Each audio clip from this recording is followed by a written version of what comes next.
สุดยอดของคนนั่นคือความคิดสุดยอดยาพิษนั่นคือกำหวาน ขอไปสุดยอดของคนนั้นคือยาความคิดสุดยอดยาพิษนั่นคือกำหวานสุดยอดความทุกข์ติดคุกทหารสุดยอดกินตามทำบุญไปหน้า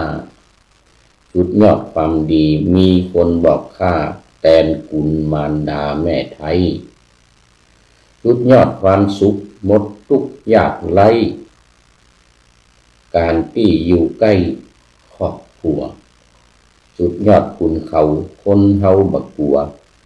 สูงสุดฟ้ามัวลุ่มตีนพดขึ้นสุดยอดเสียใจร้องไห้สะอื้นจากกันบ่ฟื้นคืนมาสุดยอดลุ่มหลงคือราคะตัณหาลงไหลกามาหาคืนยากใบลงจิตลงใจไปไกลบ่ได้หากหลงลืมไปล้ำลึก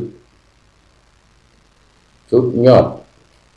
เลิกล้ำยังลงบ่อตึกทะเลว่าลึกใจคนสุดยอดของน้ำบัดเต้าน้ำฝนสุดยอดของคนเงียบอย่างก็ได้เงียบอย่างก็ได้ขอถวายความนอบน้อมแด่พระรัตนตรัยมีพระพุทธเจ้าเป็นต้นขอถวายความเคารพพระมหาเถระพระเถรานุเถระเจ้าคณะพระสังฆาธิการทั่วโลก ขอไปตอนนี้ยังเป็นบัดเป็นไอเริ่มขึ้นมา 4-5 วันมานี้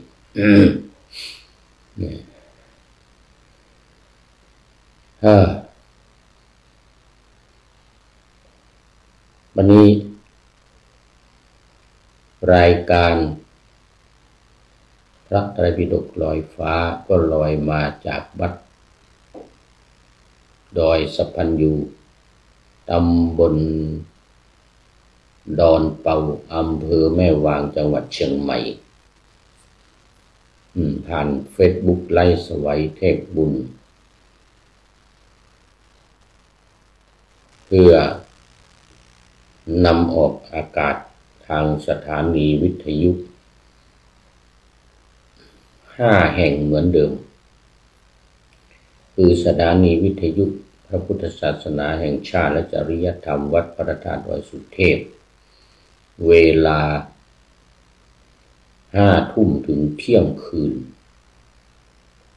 วัดฝายหินมีท่านพระครูสมุวิสุวัฒน์วรกิจโจเป็นผู้อำนวยการเวลา 8-9 นาฬิกาวันจันทร์ถึงวันศุกร์วัดปากทางเจริญอำเภอดอยหล่อจังหวัดเชียงใหม่มีท่านพระครูอภิวัฒนวิกรมเป็นผู้อำนวยการเวลา 8-9 นาฬิกาทุกวันสถานีวิทยุชุมชนคณะสงฆ์อำเภอฝางมีพระเดชพระคุณหลวงพ่อพระครูสุจิตรานุรักษ์เจ้าคณะอำเภอฝางวัดพระพุทธบาทอุดมหรือน้ำบ่อสาวาเป็นผู้อำนวยการ 8-9 นาฬิกาเหมือนกันทุกวันเหมือนกันและสุดท้ายสถานีวิทยุมจร.วิทยาลัยสงฆ์นครลำปางมีอาจารย์จีรศักดิ์ปันลำเป็นผู้อำนวยการ 8-9 นาฬิกาทุกวันเหมือนกันขอโมทนากับท่านผู้อำนวยการทุกรูปทุกคนไว้ณที่นี้เป็นอย่างยิ่งด้วยวันนี้ก็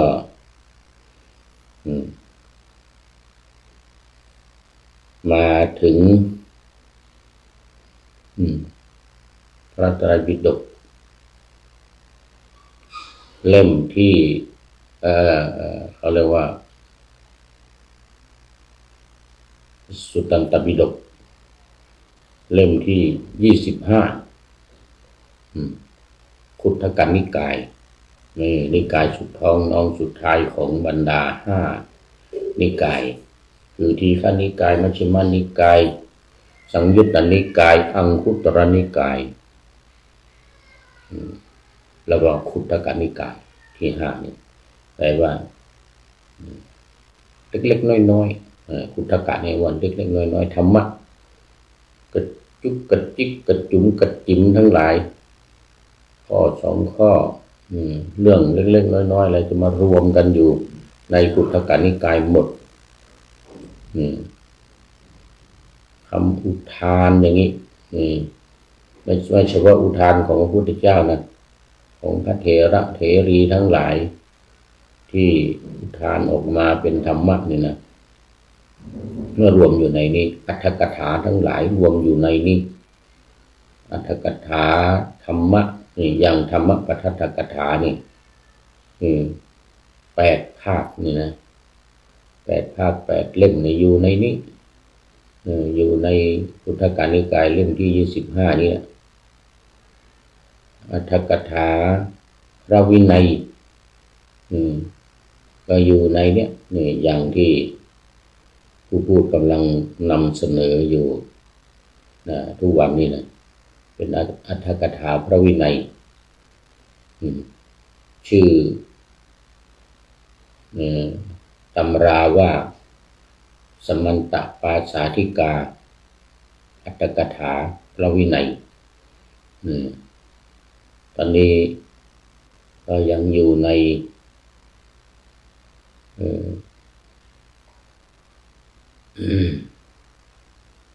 มหาวรรควรรณนาใช่หรือเปล่าต้องมาดูก่อน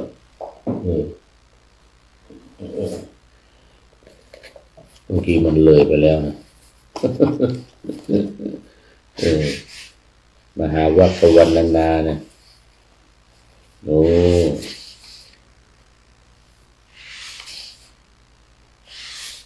วันนี้เป็น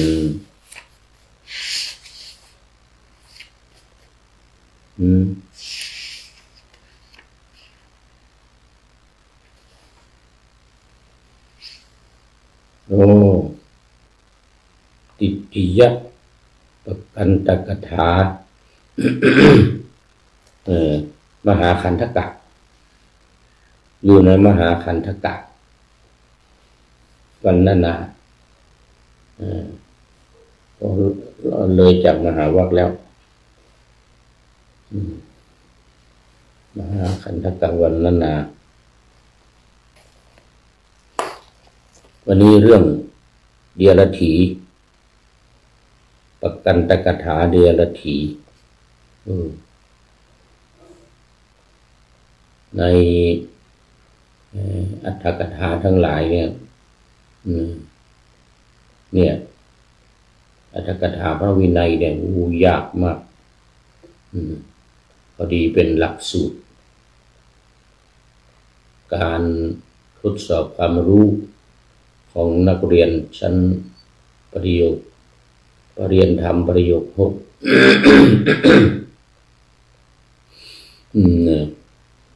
เรียนธรรมประโยค6ที่ผู้พูดกำลังอบรมอยู่นี่พอดีเลย มาคราวนี้ก็มาอบรมนี่แหละอบรมเรื่องของสามมนนี่แหละสมันตปาสาธิกาอรรถกถาพระวินัยซึ่งจะทดสอบความรู้ของนักเรียนในสนามหลวงปีหน้านี่2569นี่เดือนมกราพอดีเลยจัดออกอากาศทางวิทยุทาง Facebook ไลฟ์เขาเรียกว่ากระสุนนัดเดียวเนี่ยยิงนกได้2 ตัววันนี้นะระยะนี้นะ1ก็เป็นการ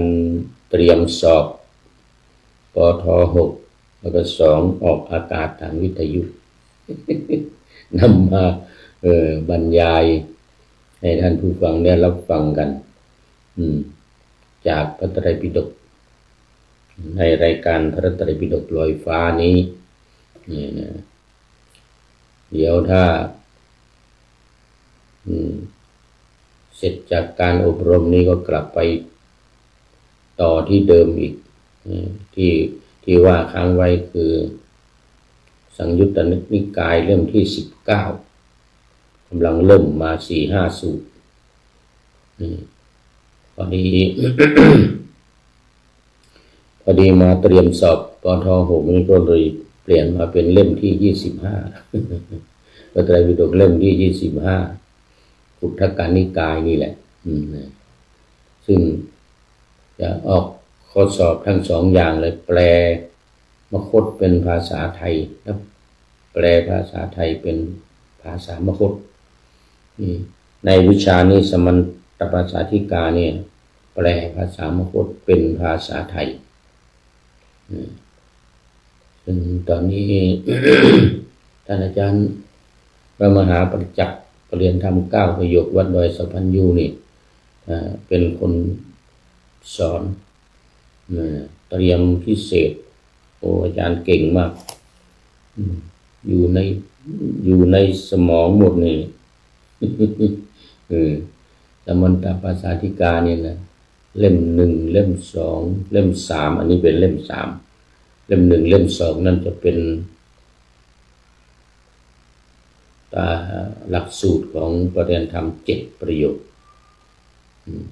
ไปแปลเล่ม1เล่ม2นี่ประเรียนธรรม7ประโยคนะเริ่มตั้งแต่อัตถกถาวินัยเนี่ยเริ่มตั้งแต่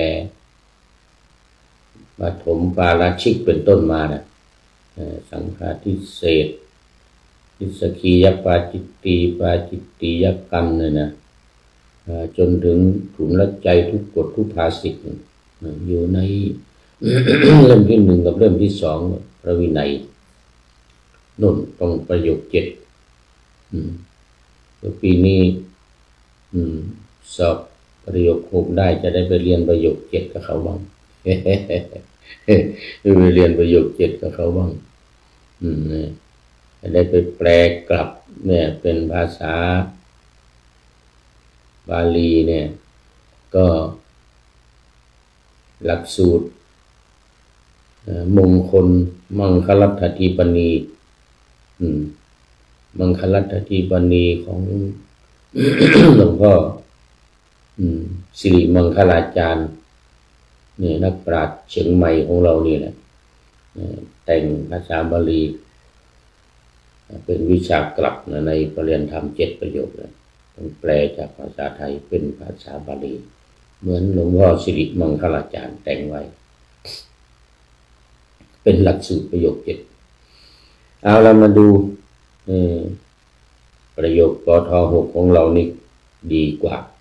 เพราะว่ามันจะออกสอบในเรื่องมันเนี่ย มันจะออกสอบเอามาดูติฏฐิยะปักกันตกถาพึงทราบวินิจฉัยในคำว่าติฏฐิยะปักกันตกถานี้ว่ากุลบุตรที่ชื่อว่าเข้ารีดเดียรถีเพราะอัตถวิเคราะห์ว่าหลีกไปคือไปเข้าพวกเดียรถีกุลบุตรนั้นไม่ควรให้อุปสมบทอย่างเดียวแต่ที่แท้ไม่ควรให้บรรพชาเป็นสามเณรด้วย ขอไปหมายถึงว่ากุลบุตรที่เข้ามาบวชในพระพุทธศาสนาแล้วเนี่ยเป็นพระภิกษุแล้วเนี่ยสิกขาลาเพศไป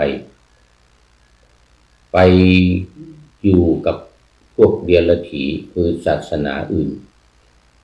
ได้แก่ศาสนาพราหมณ์ในสมัยนั้นบางทีมันก็ปลอมเข้ามาบวชนะปลอมเข้ามาบวชแล้วก็พอศึกไปเนี่ยปลอมเข้ามาอยู่แล้วไม่ตั้งใจที่จะบวชเรียนอยู่ในพระพุทธศาสนาอยู่แล้วปลอมเข้ามาเพื่อที่จะวัตถุประสงค์หลายอย่างสมัยนั้นนี่นะส่วนใหญ่ ที่ปลอมเข้ามาแล้วจะทำลายพระพุทธศาสนาเอาลัทธิของตัวเองนี่เข้ามาปลอมเข้ามาปนเข้าไปมาปนกับพระพุทธศาสนาแล้วสอนคนทั้งหลายก็เป็นพระแล้วนี่เป็นพระในพระพุทธศาสนาแล้วจะเอาลัทธิของตัวเองนี่มาสอนปนกับพระพุทธศาสนาเพื่อที่จะให้มันกลมกลืนกันเหมือนตอนที่การทำสังฆายนาครั้งที่3ก็เพื่อกำจัดเสี้ยนหนามอันนี้คือตอนนั้นนี่พระเจ้าอโศกมหาราชอุปถัมภ์บำรุงพระพุทธศาสนาดีมากพวกลัทธิอื่นก็อิจฉาริษยาก็ปลอมเข้ามาบวชอะไรทีนี้เข้ามาบวชเป็นพระแล้วนี่แหละเสร็จแล้วก็มาสอนคนทั้งหลายด้วยลัทธิของตัวเองเป็นการบูชายันอย่างนี้การบูชาไฟอะไรต่างๆนี่แหละเอาเข้ามาปนกับพระพุทธศาสนาหนักเข้าความทราบไปถึงพระเจ้าอโศกมหาราชก็ปรึกษากันกับพระเถระสมัยนั้นก็มีพระอรหันต์อยู่โมคคัลลีบุตติสเถระพระอรหันต์โมคคัลลีบุตติสเถระพระอรหันต์ก็รวบรวมชักชวนพระอรหันต์ทั้งหลายมาทำสังฆายนาโดยมีพระเจ้าอโศกมหาราชทรงเป็นผู้อุปถัมภ์เมื่อปีพ.ศ. 2300มันยังไม่ถึง2,234 234ตอนนี้ขอต้อนรับคุณโยมสายสมรเบญจกุลพร้อมด้วยดอกบัวสีชมพูสำหรับวันเกิดผู้พูดโมทนาเป็นอย่างยิ่งจากจังหวัดอุตรดิตถ์นมัสเตมาแล้วนมัสเตมาแล้วโมทนาเป็นอย่างยิ่งคุณโยมสายสมรจากอำเภอท่าปลาจังหวัดอุตรดิตถ์มาเป็นท่านแรกในวันนี้ตอนเช้าวันนี้ซึ่งตอนนี้ก็หลายท่านก็คงยังไม่ตื่นหรือบางทีตื่นมาแล้วก็ยุ่งกับเรื่องของอาหารการกินช่วงตี 5 6 โมง 7 โมงเช้านี่นะเตรียมจะไปทำงานทำการกันวันนี้เป็นวันธรรมดาเป็นวันพุธวันพุธธรรมดานี่ก็เตรียมตื่นเช้ามานี่ก็ยุ่งหน่อยนะสำหรับครอบครัวมีลูกมีหลานก็จะไปโรงเรียนอะไรเดี๋ยวนี้นะทำอาหารการกินFG ทั้งหลายก็ไม่ค่อยว่างกันตอนนี้ก็มีคุณโยมสายสมรเข้ามาแล้วดีใจ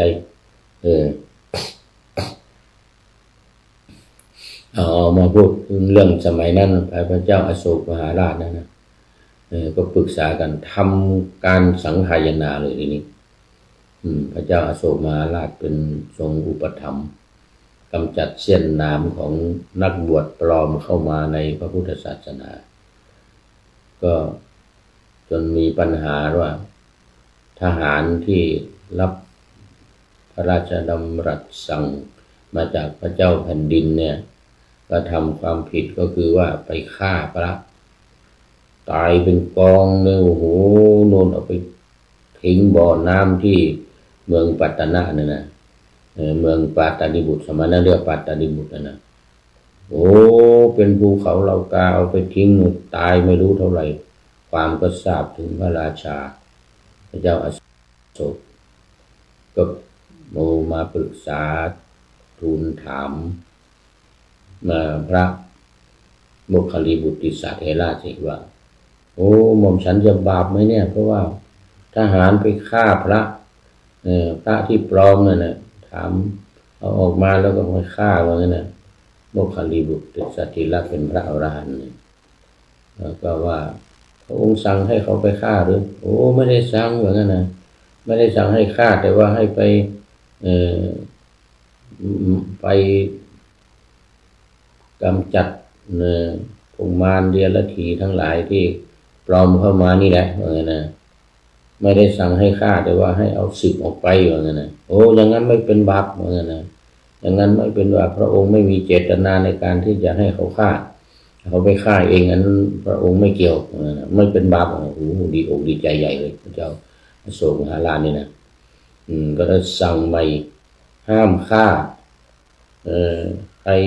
ปลอมเข้ามาบวชก็เอาศึกออกไปก็พอเอาศึกออกไปก็พอไม่ต้องฆ่าทหารทั้งหลายก็ว่าโอ้พวกข้าพระองค์ก็คิดว่าพระองค์สั่งให้ฆ่าเหมือนนะไปคิดอย่างนั้นคนทำก็ไม่รู้เหมือนกันไม่รู้ชัดคำสั่งมันไม่ชัดเจนนะคำสั่งมันไม่ชัดเจนก็ตกลงว่าไม่ผิดทั้งคู่ทั้งทหารก็ไม่ผิดทั้งพระราชาก็ไม่ผิดเอาเลิกเพราะนั้นต่อมาก็ไม่ฆ่าแล้วทีนี้สอบสวนสอบถามไม่ได้หัวไม่ได้หางไม่รู้ธรรมะที่แท้จริงของพระพุทธเจ้าแต่บวชเข้ามาแล้วก็สอนศาสนาของตัวเองเอาศึกออกไปก็พอตอนนี้ขอต้อนรับคุณโยมสุพินชัยจินดาโอ้สาธุสาธุคุณโยมสายสมรเขียนมาว่าสาธุสาธุนะแต่อันนี้คุณโยมสุพินชัยจินดาโอ้นี่เป็น FC ใหม่นี่โอ้ FC ใหม่สาธุสาธุสุพินนี่นะชัยจินดาจะต้องไปดูโปรไฟล์ก่อนมาจากไหนโน้นี่นะโอ้โมทนาเป็นอย่างยิ่งคุณโยมสุพินชัยจินดาเข้ามาแล้ววันนี้นะหลังจากนั้นมาก็เลยไม่ทหารก็ไม่ฆ่าเนี่ยเพราะว่าเพียงแต่ว่าเอาศึกไปก็พอเอาศึกไปก็พอคุณโยมสุพินชัยจินดาบอกว่ากราบไหว้สาเจ้าท่านเจ้าคุณท่านเจ้าคุณมันโอ้ได้เป็นเจ้าคุณแล้วได้เป็นเจ้าคุณแล้วที่โยมเรียกฟังและชมอยู่เจ้านะโอ้โมทนาเป็นอย่างยิ่งโมทนาช่วยแชร์ช่วยกดไลค์กดแชร์ให้หน่อยเด้อเหมือนโยมสายสมรนี่แชร์ให้ทุกครั้งเลยนะนี่ก็เป็นสาเหตุในการทำสังฆายนาครั้งที่3มีพระเจ้าอโศกอุปถัมภ์ทำอยู่เป็น7 เดือนนะโอ้ตอนนี้ขอต้อนรับพระเดชพระคุณหลวงพ่อสุทธิสงึมรำหัวใจขึ้นมาแล้วพุทธมอร์นิ่งด้วยแฮปปี้นิวเยียร์ด้วยโอ้โมทนาขอบคุณมากครับหลวงพ่อครับจากจังหวัดบุรีรัมย์เนี่ยหลวงพ่อสุทธิสงึมรำเป็น FC ตัวจริง FC ประจำของรายการทุกรายการหลวงพ่อเข้ามาให้กำลังใจตอนนี้คงทำวัดสวดมนต์เสร็จแล้วเนี่ย6:54เกือบจะ7:00แล้วนี่ฉันเช้าแล้วหลวงพ่อจะฉันเช้าแล้วฉันข้าวต้มเลยหลวงพ่อเด้อผมวันนี้ตื่นมาก็ต้มไข่แล้วก็เอาผลไม้มากินกล้วยหมดพอดีเลยกล้วย2 ลูกไข่ต้ม1 ลูก1 ฟองแล้วก็ไว้แล้วก็ฉันยาเรียบร้อยแล้วเดี๋ยวไปเรียน8:00นี่นะเดี๋ยว8:00นี้ก็ไปเรียนละตอนนี้ทำรายการนี้เสร็จก็ไปละขอบคุณหลวงพ่อมากนะมาดูเนื้อหาใน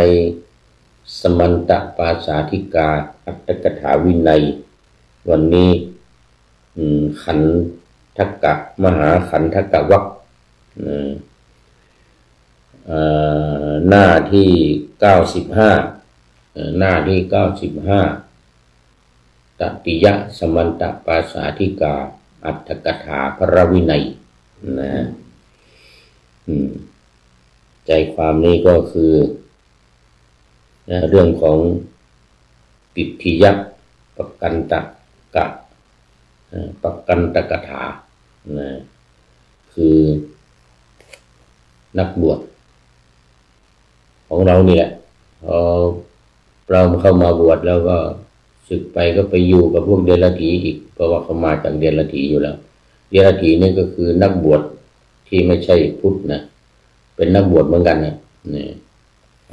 ติละเดียรัจฉีนี่แปลว่าฝั่งตรงกันข้ามกับเราฝั่งตรงกันข้ามกับเราเขาก็ใช้วิธีนี้แหละต่อไปห้ามบวชอีกว่างั้นนะห้ามมาบวชเขาถ้าศึกไปแล้วเราไปอยู่กับพวกเดรัจฉีแล้วเนี่ยถ้าจะมาบวชอีกห้ามบวชแม้แต่สามเณรด้วยก็ห้ามบวชเป็นสามเณรเพราะบางทีไม่ให้บวชพระก็เขาบวชเป็นเณรพุทธองค์ก็ตรัสว่าเณรก็บวชเหมือนกันเณรก็ห้ามเหมือนกันนะเณรก็ห้ามไม่ให้บวชคือว่าอุปสัมบันภิกษุคิดว่าคือภิกษุที่บวชเข้ามาแล้วเนี่ยเรียกอุปสัมบันเราจะเป็นเดรัจฉี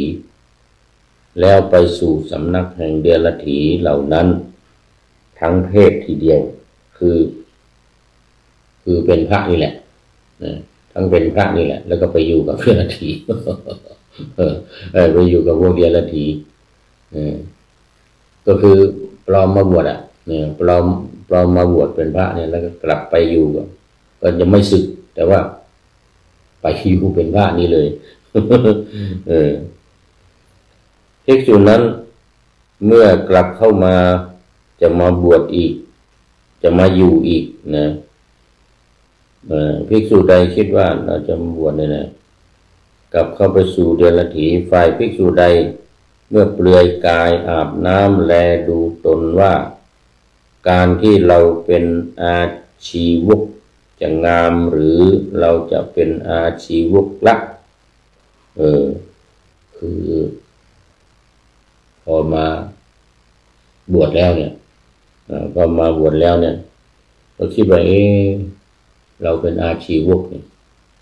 เสร็จแล้วเราก็มาบวชเนี่ยเราจะต้องกลับไปเป็นอาชีวกอีกนะก็คือเป็นศาสนาอื่นนะก็คือศาสนาพราหมณ์มาแหละในสมัยนั้นนะแต่มันมีก็ศาสนาพราหมณ์ศาสนาเชนที่ไม่นุ่งผ้านั่นนะอันนั้นก็มาปลอมบวชอีกเหมือนกันบวชเสร็จแล้วก็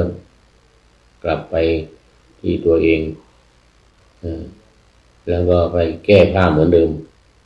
ไปแก้ผ้าแต่ว่าปลงผมเหมือนกับพระชาวพุทธพระของพุทธศาสนาว่าตัวเองเนี่ยเป็นพระชาวพุทธแต่มาอยู่กับพระฝ่ายเดรัจฉีอะไรอย่างเงี้ยนะพอไปอาบน้ำไปเปลือยกายอาบน้ำก็คิดว่าการที่เราเป็นอาชีวกจะงามหรือเราจะเป็นอาชีวกดีกว่าคือพอเปลือยกายอาบน้ำแล้วเนี่ยโอ้นี่สวยงามกว่าเว้ยดีกว่าเปลี่ยนเป็นอาชีวกอีกนี่นะดังนี้แล้วไม่ถือเอาผ้ากาสายะคงเปลือยกายไปสู่สำนักอาชีวกภิกษุนั้นต้องอาบัติทุกกฎทุกย่างก้าวแต่ถ้าในระหว่างทางหิริโอตตัปปะเกิดขึ้นแก่เธอแสดงอาบัติทุกกฎแล้วก็ย่อมพ้นนะก็แสดงอาบัติทุกกฎคือแกล้งไม่ใช่แกล้งพอแก้ผ้าแล้วก็ไปดูดีแต่ในระหว่างทางยังไม่ถึงก็เกิดหิริโอตตัปปะละอายต่อบาปกลัวต่อบาปขึ้นมาก็ กลับมาอีกมานุ่งผ้าเป็นพระอีกแล้วก็แสดงตนเป็นแสดงอาบัติที่ตัวเองทำผิดไปนั้นก็พอได้อยู่พอพ้นอยู่แต่ยังไม่ถึงสำนักของพวกเดรัจฉีนะนึกขึ้นมาได้โอ้มีหิริโอตตัปปะเสร็จแล้วก็กลับเข้ามานุ่งผ้ามาแสดงอาบัติตอนนี้ขอต้อนรับพระมหาบรรยงภารัตน์พระมหาบรรยงภารัตน์โอ้เป็นพระสาธุครับขอบคุณมากพระมหาบรรยงภารัตน์ยกมือสาธุมา3 กระพุ้มมือโอ้สาธุขอบคุณมากเข้ามาโน้วันนี้มี FC ใหม่ๆเข้ามาเยอะFC ใหม่ๆเข้ามาเยอะธนาขอบคุณมากนี่พูดตอนนี้ไอ้ที่ว่าเห็นตัวเองว่าพอแก้ผ้าแล้วก็เพราะว่าตัวเองเป็นเดรัจฉีมาก่อนเป็นปริพาชกมาก่อนก็เลยหนีไปจะไปกับไปหาปริพาชกแต่ว่าถึงระหว่างทางนึกขึ้นมาได้โอ้ให้เราเกิดหิริโอตตัปปะขึ้นในใจขึ้นมาก็กลับมาอีกอย่างนี้มาแล้วก็แสดงอาบัติได้แสดงอาบัติได้เพราะว่าเราลึกตัวได้แล้วแม้ไปถึงสำนักพวกอาชีวกเหล่านั้นแล้วถูกพวกเขาตักเตือนหรือแม้เห็นว่าบรรพชาของชนพวกนี้เป็นทุกข์ยิ่งนักแล้วกลับด้วยตนเองย่อมพ้นได้เหมือนกันคือพอไปถึงพอไปถึงแก้ผ้าพอไปถึงแล้วก็เห็นพวกที่อยู่ด้วยกันที่เคยอยู่ด้วยกันมีความทุกข์ยากลำบากบางทีเกิดความละอายในใจว่าโอ้เสื้อผ้าไม่นุ่งเป็นพระเปลือยเกิดความอายขึ้นมาเกิดความหิริโอตตัปปะขึ้นมาก็กลับมาบวชใหม่มาบวชใหม่นะกลับมาต้องมาบวชใหม่แต่ด้วยความจริงใจนะไม่ใช่แกล้งมาแล้วก็มาบวชอีกแล้วต่อไปก็สึกอีกอย่างนี้นะอย่างนี้ไม่ได้นะสึกแล้วไปเลยทีนี้ห้ามก็มาบวชทีนี้ อันหนึ่งถ้าเธอถามว่าอะไรเป็นสูงสุดแห่งบรรพชาของพวกท่านอันเขาตอบว่าการถอนผมและหนวดเป็นต้นแล้วให้ถอนแม้ผมเส้นเดียวถือวัดมีความเพียรด้วยความกระโยงเท้าเป็นต้นก็ดีนุ่งผ้าแววหางนกยูงเป็นต้นก็ดีชื่อว่าถือเพศแห่งอาชีวกเหล่านั้นชื่อว่ายอมรับความเป็นลัทธิประเสริฐกว่าประเสริฐว่าบรรพชานี้ประเสริฐเธอย่อมไม่พ้นจัดว่าเป็นผู้เข้ารีดเดียรถีเนี่ยคือไปแล้วก็ไปคิดว่าโอ้เนี่ยการประพฤติเปลือยกายเนี่ยเป็นสิ่งที่ดีเป็นสิ่งที่ประเสริฐอย่างนี้ก็ไม่พ้นจากการลาสิกขาแล้วเข้าไปอยู่เพศเดียรถีกลับมาบวชอีกไม่ได้ไม่ให้บวชอย่างนี้ไม่ให้บวชอันนึงถ้าเธอเมื่อจะลองดูว่าการบวชเป็นเดียรถีสำหรับเราจะงามหรือไม่งามจึงนุ่งคากรองเป็นต้นก็คือเอาหญ้าคามานุ่งหรือว่าผูกชฎาหรือว่าฉวยหาบบริขารชฎาเนี่ยคือทำผมเป็นจุกเลยนะทดลองดูต้องลองดูมันจะดีหรือไม่ดีอย่างนี้นะทำผมเป็นจุกลัทธิ ย่อมคุ้มครองเธอไว้เพียงนั้นครั้นเมื่อเพศสักว่าเธอยอมรับแล้วย่อมจัดว่าเป็นผู้เข้ารีดเดียรถีคือบวชแล้วเนี่ยบวชแล้วจะเป็นพระเราเนี่ยแล้วก็ไปทดลองดูไปนุ่งผ้าดูไปใส่ไปทำชฎาดูอย่างนี้นะเสร็จแล้วก็ยอมรับว่าสิ่งเหล่านั้นเนี่ยโอ้มันสวยงามดีอย่างนี้จัดว่าเป็นเดียรถีละจัดว่าไปเข้ารีดเดียรถีกลับมาแล้วไม่ให้บวชเป็นพระหรือเป็นเณรก็ตามไม่ให้บวชไม่เอาส่วนภิกษุผู้มีจีวรอันโจรชิงเอาไปจึงนุ่งขากรองเป็นต้นก็ดีถือเพศเดียรถีเพราะภัยมีราชภัยเป็นต้นก็ดีหาจัดว่าเป็นผู้เข้ารีดเดียรถีไม่เลยเพราะไม่มีลัทธินะคือถูกโจรขโมยเอาผ้าจีวรไปแล้วก็เอาผ้ามาแล้วก็เอาคามานุ่งเหมือนกับพวกเดียรถีอย่างนี้ถือว่ามีความจำเป็นเพราะว่าไม่มีจีวรช่วงนั้นนี่กลับมาบวชอีกได้กลับมาบวชเป็นพระหรือเป็นเณรได้ส่วนคนไถยสังวาสข้างต้นตัวเขาไปแต่ในอัตถกถากุดุลทีแก้ว่าขึ้นชื่อว่าบุคคลผู้เข้าไปรีดเดียรถีนี้ท่านกล่าวว่าอุปสัมบันภิกษุเพราะเหตุนั้นสามเณรแม้ไปสู่ติฏฐิยะเดียรถีแล้วพร้อมทั้งเพศย่อมไม่ได้บรรพชาและอุปสมบทอีกนี่ไม่ได้นะกลับมาแล้วไม่ให้บวชอีก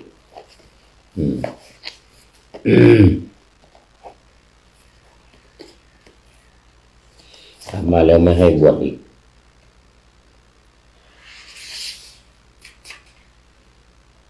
ภิกษุยังมีอุตสาหะในเพศแม้ต้องปาราชิกแล้วนับพรรษาแห่งภิกษุเป็นต้นก็ยังไม่จัดว่าเป็นคนที่เป็นไถยสังวาสก็เรียกว่าลักเพศจัดว่าเป็นผู้ที่ไม่ใช่สมณะนะอุปสัมบันแม้บรรพชาโกง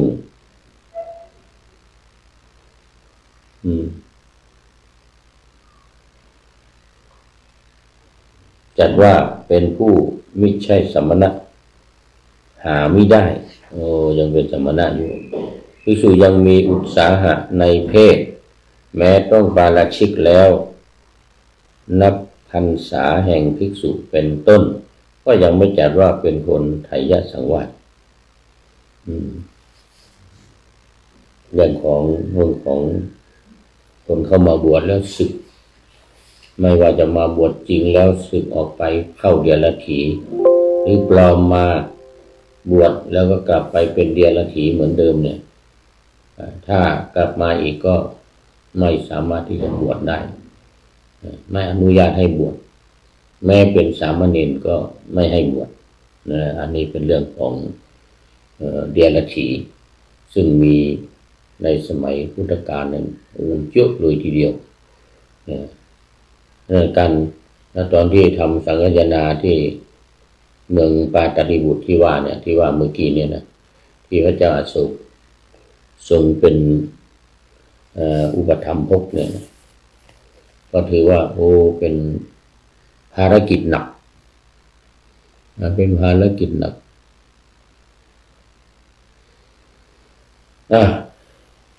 ต่อไป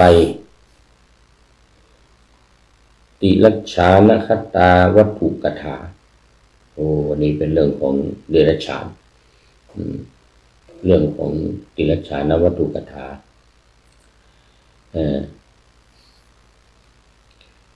คือนาคนั้นในประวัติการ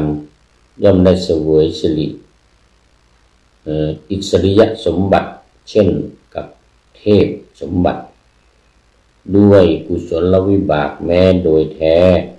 ถึงกระนั้นสรีระแห่งนาค ผู้ปฏิสนธิด้วยอกุศลวิบากมีปกติเที่ยวไปในน้ำมีกบเป็นอาหารย่อมมีปรากฏด้วยการเสพเมถุนกับนางนาคชาติของตนมีชาติเสมอกันและด้วยการวางใจอย่างลงสู่ความหลับเพราะเหตุนั้นนาคนั้นจึงระอาด้วยกำเนิดนาคอันนี้จะเป็นเรื่องของพระ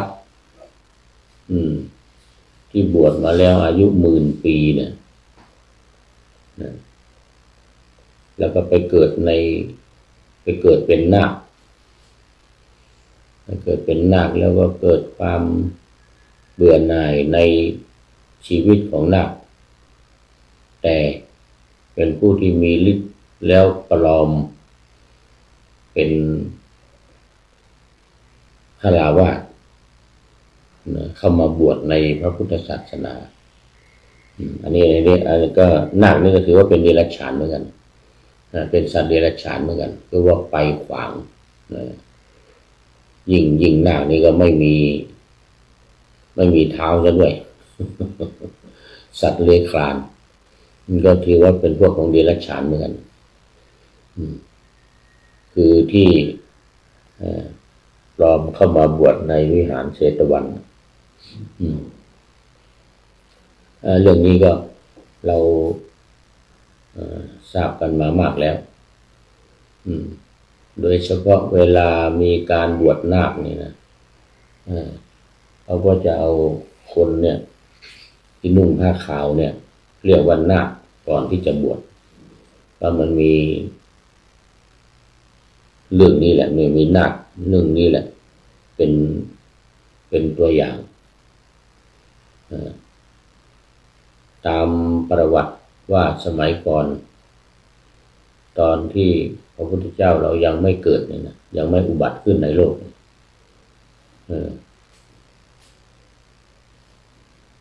ในสมัยของพระพุทธเจ้าพระนามว่ากัสสปะ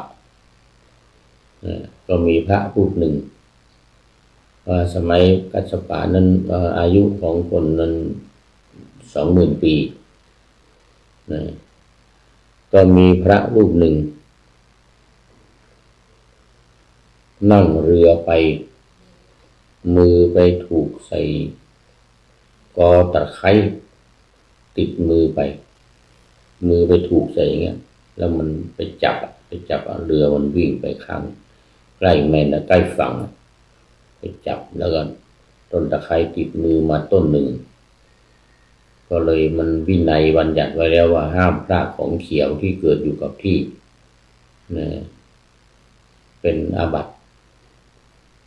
ก็เลยอยากจะปรงอาบัติแต่พอดีไม่มีขึ้นฝั่งไปไม่มีพระที่จะปรงอาบัติตัวเองก็ตายซะก่อนตายแล้วไปเกิดในภพของนาคเป็นพญานาคก็ระลึกถึงบุพกรรมของตัวเองที่เคยทำมาแล้วเนี่ยแต่อาศัยว่าตัวเองนี้ได้บำเพ็ญบารมีมาแล้วถึง20,000 ปี20,000 ปีแต่มามีความผิดนิดเดียวที่ทำให้ของเขียวคือต้นตะไคร้เนี่ยต้นตะไคร้เนี่ยลากออกจากที่ติดมือไปแต่ไม่ได้แสดงอาบัติมันก็จิตใจตกต่ำถือว่าตัวเองเป็นอาบัติแล้วไปเกิดในภพของนาคเนี่ยพอนาคตัวเนี้ยพอพระพุทธเจ้าตรัสรู้7 วันที่ไปอยู่ในต้นมุจลินเนี่ย7 วันที่ไปพิจารณาธรรมอยู่ใต้ต้นมุจลินพญานาคตัวนี้ก็ได้ทราบตอนที่พระพุทธองค์ลอยถาดนางสุชาดาถวายอาหารแล้วมันลงไปในบาดาลถาด ของนางสุชาดาเนี่ยนะถาดทองคำของนางสุชาดาเนี่ยไหลทวนน้ำไปแล้วก็ยิงลงไปในน้ำไปถูกหัวพญานาคพอดีเลยพญานาคตัวเนี้ยก็รู้ว่าโอ้ตอนนี้พระพุทธเจ้าจะตรัสรู้อีกรูปหนึ่งแล้วอีกคนหนึ่งแล้วเรานอนหลับมาในหนึ่งพุทธันดรนางนี่หลับสมัยพุทธเจ้ากัสสปะที่ตัวเองลงไปเกิดเป็นนาคก็หลับถาดทองคำของนางสุชาดาที่ถวายพุทธองค์เนี่ยตอนเช้าเนี่ยปิ้งไปถูกใส่หัวตัวเองก็ตื่นขึ้นมานี่พระพุทธเจ้าจะตรัสรู้อีกองค์หนึ่งแล้วพอสายมารุ่งขึ้นอีกวันหนึ่งพุทธเจ้าก็ตรัสรู้แล้วก็ไปอยู่ที่ต่างๆมีโคนต้นโพบ้างตรงนั้นตรงนี้ต้นอชปาลนิโคตบ้าง7 วันนี่นะแต่ว่าอยู่ในสระมุจลินเนี่ยอยู่ใต้ต้นมุจลินเนี่ย7 วันบางเงินฝนตกหนักนาคนี่ก็ขึ้นมาแผ่พังพานปกพระเศียรของพระพุทธเจ้าใต้ต้นมุจลินเนี่ยทำขนด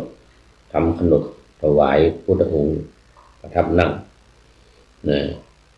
พ้นน้ำที่มันน้องเต็มนะ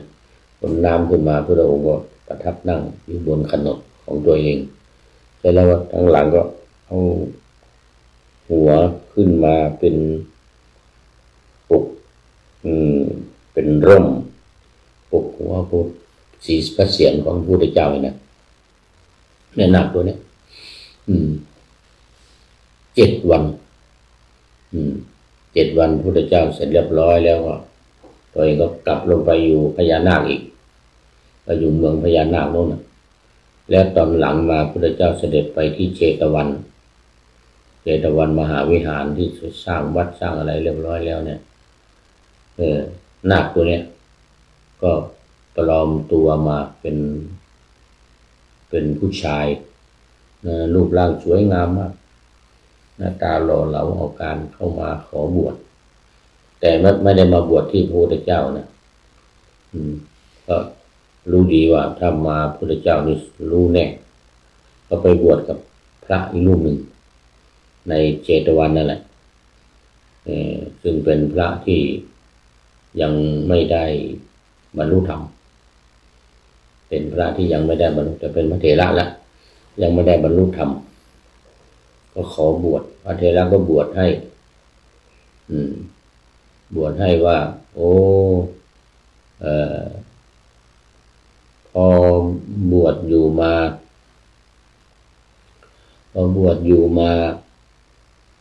ไม่นานก็เผลอนอนหลับเป็นนาคเลยทีเนี้ยเต็มห้องภิกษุรูปหนึ่งไปเห็นเขาตกใจวิ่งออกมาบอกนาคอยู่ในนั้นงูว่างั้นนะงูอยู่ในห้องนั้นนี่ก็ตื่นมาก็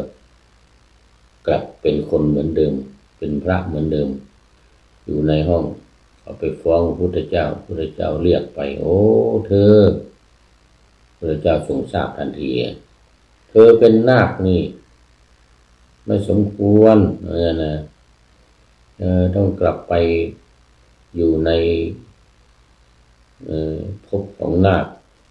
แล้วทำบุญสุนทานรักษาศีลนะรักษาศีล5ให้บริสุทธิ์นะอย่าไปกินกบกินเขียดนะว่างั้นนะนาคตัวนี้ก็พระองค์นี้ก็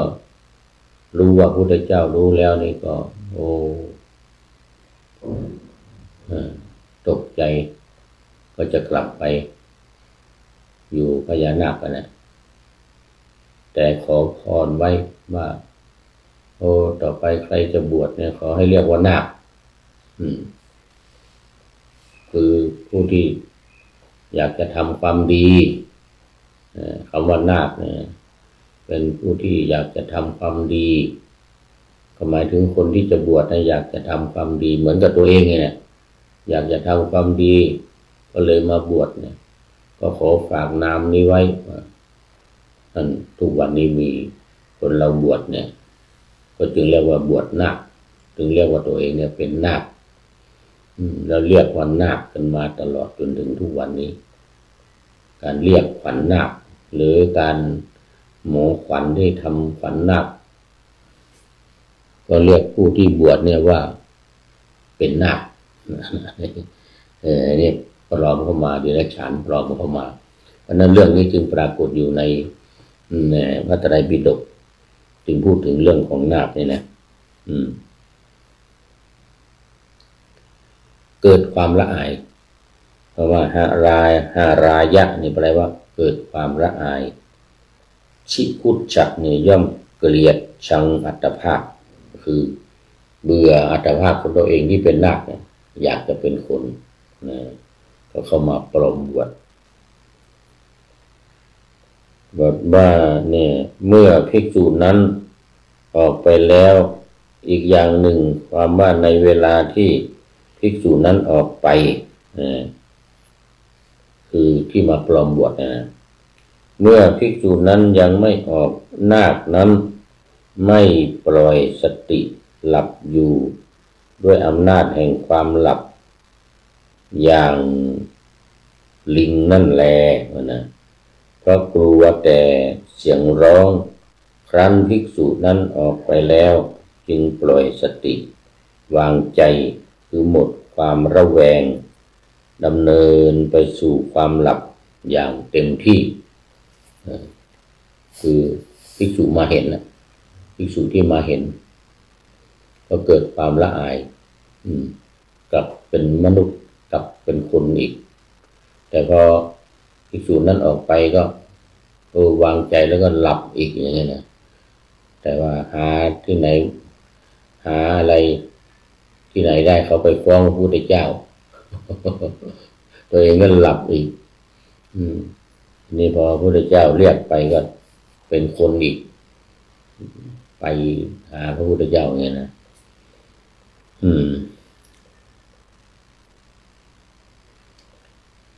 ละสมณสัญญาเสียได้กระทำเสียงดังผิดรูปเมื่อนะสังบทว่าตุมหะขวัตถะบทว่าตุมเหโขบทนั้นท่านมิได้ทำการลบอักษรไว้ความสังเขปในคำนี้คือผู้ศึกษาพึงทราบว่าท่านทั้งหลายแลเป็นนาคชื่อว่าเป็นผู้ที่มีธรรมไม่งอกงามคือเป็นผู้มีธรรมอันงอกงามในธรรมวินัยนี้ไม่ได้เพราะเป็นผู้ที่ไม่ควรแก่ฌานวิปัสสนาและมรรคผลเพราะว่าเป็นนาคเนี่ยไม่สมควรในการที่จะปฏิบัติธรรม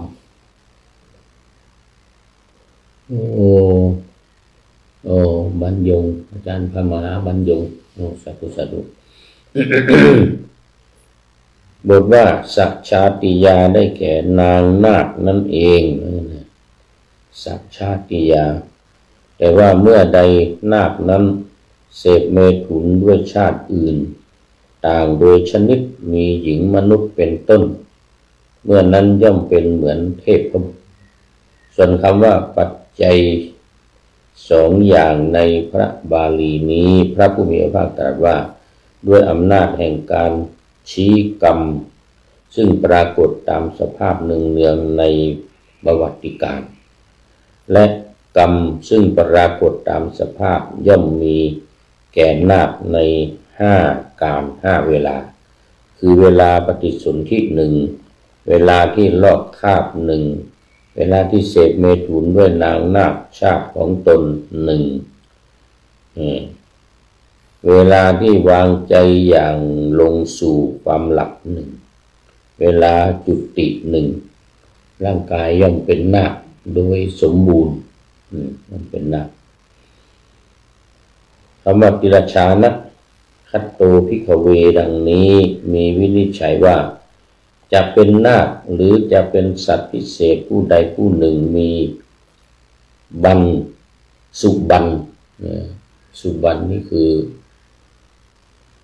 นกนกขุดเป็นต้นก็ตามทีผู้ใดผู้หนึ่ง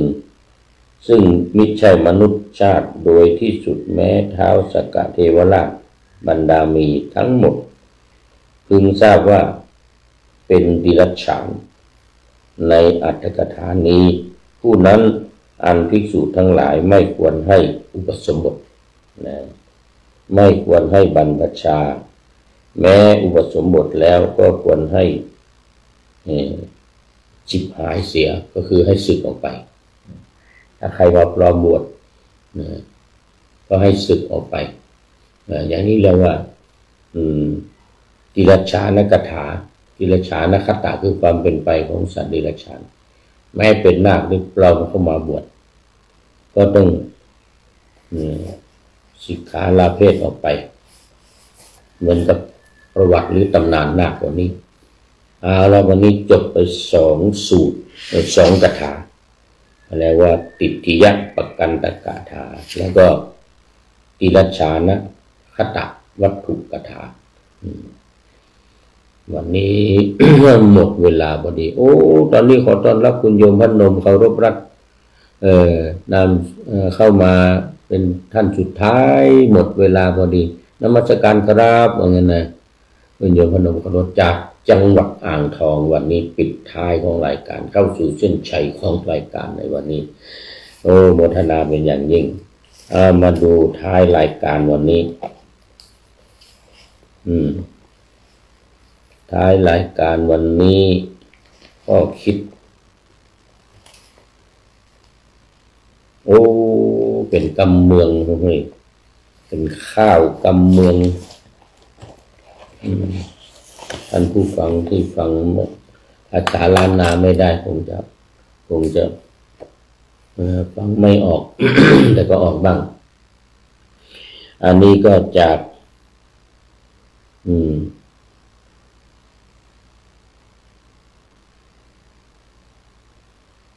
ขยมฮะขยมฮะเจียงไฮ้ขยมฮะก็คือเด็กวัดเข้ามาบวชแล้วเข้ามาเป็นเด็กวัดแล้วไม่ได้บวชออกไปไม่ได้บวชเป็นเณรหรือบวชเป็นพระอะไรขยมฮะ เขียนไว้ว่าสุดยอด13 ประการ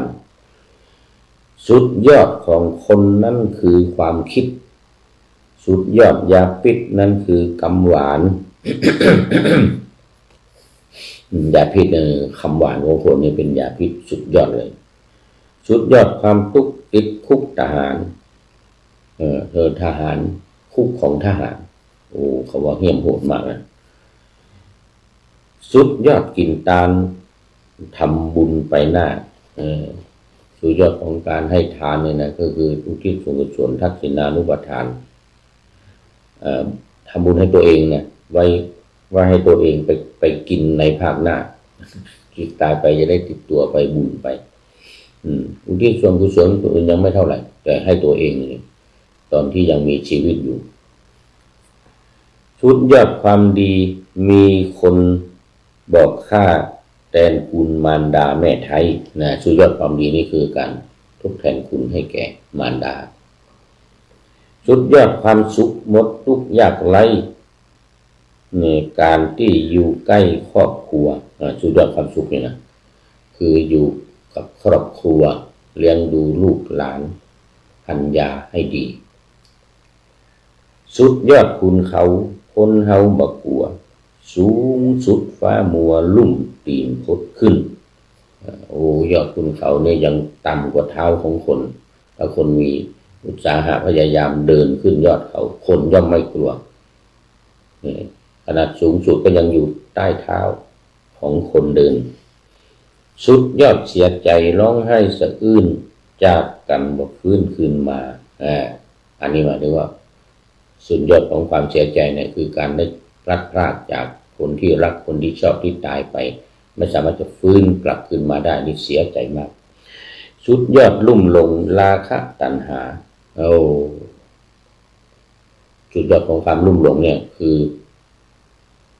ราคะ หลงในราคะหลงในตัณหากามตัณหาภวตัณหาวิภวตัณหาเหล่านี้หลงในกามาหาคืนยากไหมเนี่ยถ้าหลงในเรื่องของกามเนี่ยจะคืนใจได้ยากลงจิตลงใจไปใกล้ไปไกลบอกไกลหากหลงลืมไปลึกล้ำนะล้ำลึกสุดยอดลึกน้ำอย่างลงบ่อตึกทะเลว่าลึกใจคนที่สุดยอดที่ลึกเนี่ยคือใจของคนเราเนี่ยน้ำทะเลยังไม่ลึกเท่ากับจิตใจของคนเราสุดยอดของน้ำว่าเต้าน้ำฝนสุดยอดของคนเนี่ยอย่างก็ได้ สุดยอดของคนนี้คือทำอะไรได้หมดทุกอย่างหมดเวลาในวันนี้พอดีขยมหาดจากขยมหาดเจียงไฮ้โมทนาเป็นอย่างยิ่งขอนำรายการธรรมะขอนำพระไตรปิฎกลอยฟ้าไปจากผู้ฟังทั้งหลายในโลกล่าวันต่อไปจะได้จรย้อนกลับมาสู่สถานีใหม่ให้ท่านฟังขอเจริญพร